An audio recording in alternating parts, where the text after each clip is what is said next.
A vida da Maria Cristina se confunde com a história do futebol feminino no Brasil.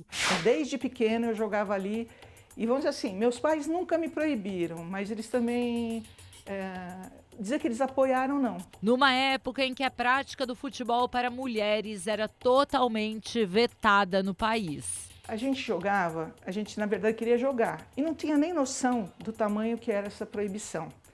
Para te dizer que eu fui ter consciência disso, uma vez que eu estava jogando, acho que em Ermelindo Matarazzo, futebol de campo lotado de gente, né?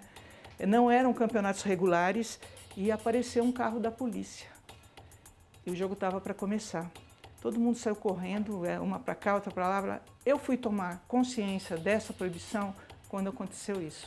Por conta disso, no passado, a vida tentou afastá-la do esporte. Porque quando eu jogava futebol na Euclor de Ribeirão Pires, que foi a primeira equipe que eu joguei futebol de campo, eu tive um convite para ir para a Alemanha, para jogar lá, né? Mas como eu tinha 15 para 16 anos, eu fui falar com meus pais e eles não tiveram aceitação.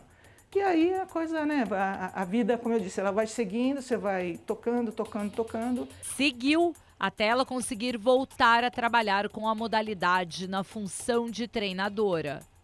Com a Dilma, as coisas aconteceram de uma forma parecida. Mas eu sou de uma família de 5 homens e 2 mulheres. Minha irmã mais velha. Eu tinha 2 opções. Ou ensinar meus irmãos a brincar de boneca ou eles me ensinarem a jogar futebol. Ela aprendeu, mas foi em meio a um período complicado. Mas não tinha o entendimento de que era proibido a mulher jogar. Então foi bem difícil, né?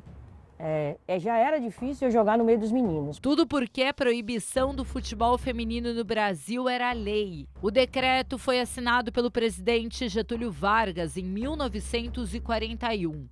Regra que valeu até 1983, quando a modalidade foi finalmente regulamentada em solo nacional, com amistosos, jogos em estádios, praias, torneios e práticas nas escolas.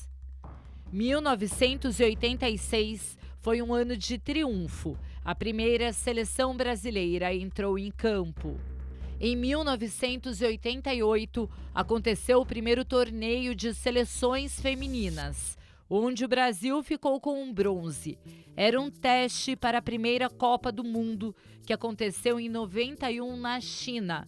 A seleção dos Estados Unidos foi a grande campeã. Impulsionada por este Mundial na China, a década de 90 foi um período de consolidação da modalidade.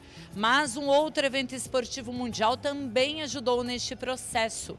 Os Jogos Olímpicos de Atlanta, em 1996. Foram 2 competições esportivas de relevância que promoveram o futebol feminino, principalmente aqui no Brasil. A década de 90, então, vai trazer um pouco mais de permanência, né, e consistência para esses torneios. Então, no caso da Copa do Mundo, de 4 em 4 anos, né, você defender um torneio. O público vai ver as jogadoras, né, vestindo a camisa amarelinha pela primeira vez.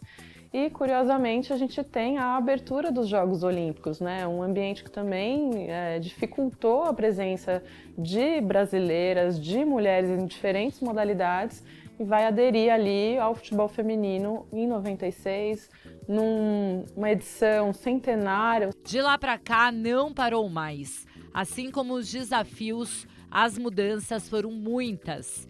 Dentro de campo, com a legalização da modalidade, a profissionalização dos clubes e das comissões técnicas, a formação de ligas refletiram em estádios lotados.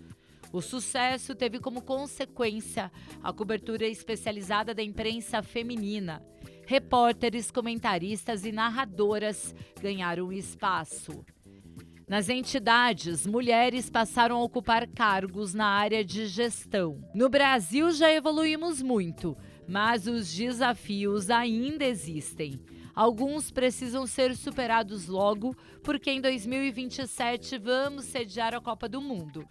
O evento promete um impacto enorme, não só no país e na América Latina, mas no mundo todo. Uma sociedade preparada é uma sociedade que reconhece as pessoas para além do seu gênero, né? Então, reconhece o outro como ser humano. Então, literalmente, a gente tem batido nessa tecla, né? De tentar oportunizar experiências com mulheres, seja na gestão, seja no trabalho das equipes de futebol femininas.